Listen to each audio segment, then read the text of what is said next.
ہندوستان کو نہ بچاتے تو آج ہمارا اس طریقے سے مل کر کے بیٹھنا تو دور کی بات ہے، سوچنا بھی ممکن نہیں تھا۔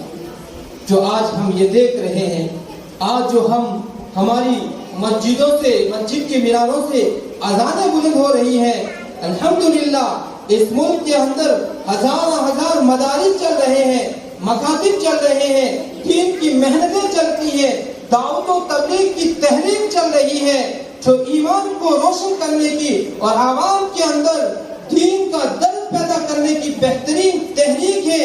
اگر یہ علماء دین قربانی نہ دیتے تو میرے دوستوں اور بزرگوں، یہ تمام کی تمام تحریکیں ہمیں دیکھنے کو نہ ملتی۔